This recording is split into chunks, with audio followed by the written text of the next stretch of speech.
and welcome to my little corner. In this video, I'm gonna help you get out of a creative rut or a creative block. I'm very sure almost, if not all of us, go through this one time or another. Personally, I go through this a lot, and these 5 steps that I'm about to share with you help me tons.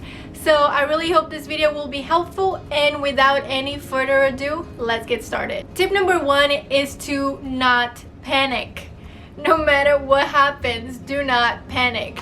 Panic will be your enemy to go through this creative rut. And personally, every time this happens to me, the first thing I tend to do is to panic, especially because I have a schedule that I'm committed to and I feel a lot of pressure. And trust me, panicking is the last thing you want to do because it will only make things worse. If your brain is in a state of panic, no matter how hard you try to come up with new ideas, it just won't work.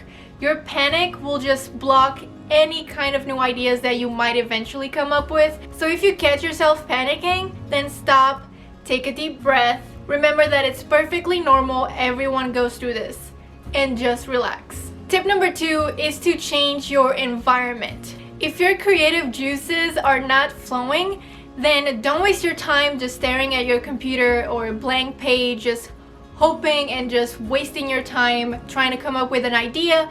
That is probably not gonna happen if you force it too much. So the best thing that you can do is just to change your environment. Go do something else, go somewhere else, go get some fresh air. Just try to do something else and stop thinking of coming up with new ideas. To be honest with you, I have my best ideas when I'm not even thinking about coming up with new ideas, if that makes any sense. So basically, when I'm not thinking about it, it just comes to mind. The point is that you can find inspiration where you least expect it. And not thinking about it sometimes is the best way for your brain to work better without the pressure. Also, a nap is acceptable.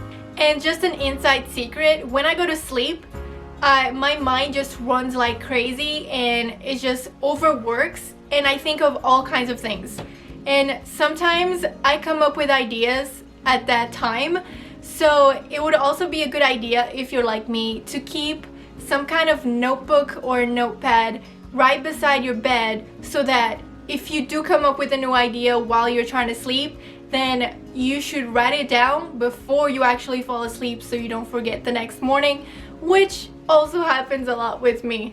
Tip number 3 is to research your niche. Now that I say it out loud, that is a very weird word to say. If you already have a niche for your YouTube channel or your blog or whatever it is that you're working on, then I would suggest you to go research your niche. No matter how much of an expert you already are in the topic, knowledge is never enough. Just look at your channel and go through all the videos that you've already done on the topic. And when you do this research, you might actually find out some topics that you haven't already covered. Remember that YouTube is a search engine.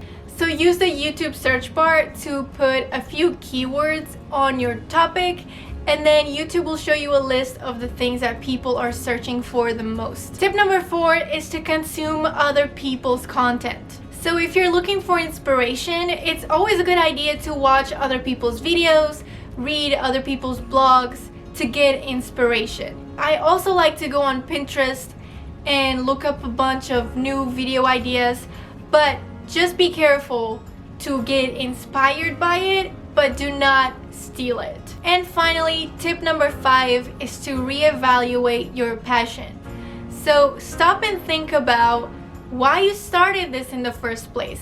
Why did you start a YouTube channel or a blog in the first place? Sometimes you get stuck in a creative rut because you're just overwhelmed. Sometimes you need a break.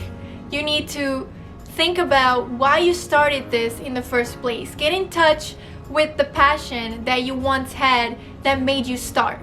And the passion that made you start is a passion that's gonna keep you going. And if you're still struggling and you realize that things are too overwhelming for you, it's totally fine to just take a break. Overstressing and overthinking is not healthy.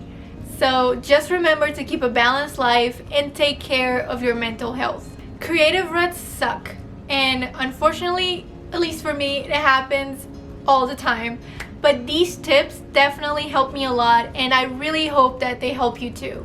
If you need some further inspiration, I have a video of 100 YouTube video ideas if you want to go check it out. It will be in the info card up there in the description and also in an end card. So I really hope you enjoyed this video. I really hope it was helpful to you and got your creative juices flowing again. If you did, please give it a like and make sure to subscribe, and I will see you next time. Bye bye.